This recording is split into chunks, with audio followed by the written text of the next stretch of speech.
परवापासून दिवाळीचं पर्व सुरू झालेलं आहे। आज पाडवा आहे।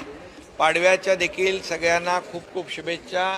हा पाडवा म्हणजे नवीन संकल्प, नवीन पर्व, सगळ्यांच्या आयुष्यामध्ये सुख समृद्धी आनंद घेऊन येवो अशा मनापासून शुभेच्छा।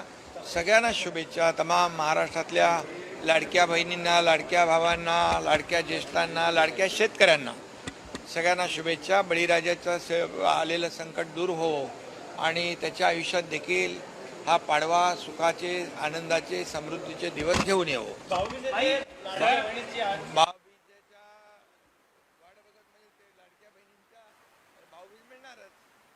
भाऊबीज मिळणार आणि लाडकी बहीण योजना कायम सुरू राहणार। रोहित पवारांचं म्हणणं आहे की आरएसएसवर बंदी घाला। ज्या पद्धतीने कर्नाटक सरकारने आरएसएसवर बंदी घातली, त्याप्रमाणे महाराष्ट्रामध्ये कॉलेज आणि इतर ठिकाणी आरएसएसचे लोक घुसले आहेत, ते कुठेतरी कॉलेजमध्ये वातावरण खराब करण्याचा प्रयत्न करतात। खरं म्हणजे अशा प्रकारचं वक्तव्य हे दुर्दैवी आहे आणि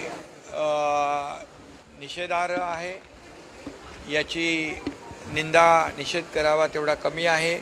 कारण RSS राष्ट्रीय स्वयंसेवक संघ हा एक कडवट देशभक्त, राष्ट्रभक्त ही संघटना आहे आणि कधी जेव्हा आपत्ती संकट येतं त्यावेळेस RSS ही संघटना धावून जाते आणि प्रखर राष्ट्रभक्त आणि देशभक्ती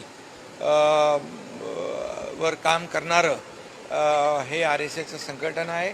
आणि खरं म्हणजे अशा RSSवर बंदी घालावी असं म्हणणं अतिशय दुर्दैवी आहे, अतिशय चुकीचं आहे।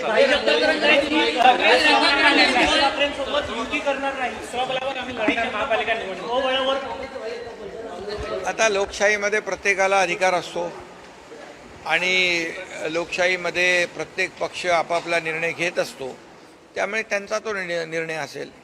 त्यामुळे मी एवढंच सांगेन की लोकसभा महायुतीने आम्ही जिंकलो, विधानसभा महायुती लँडस्लाईड विक्ट्री घेऊन जिंकलो।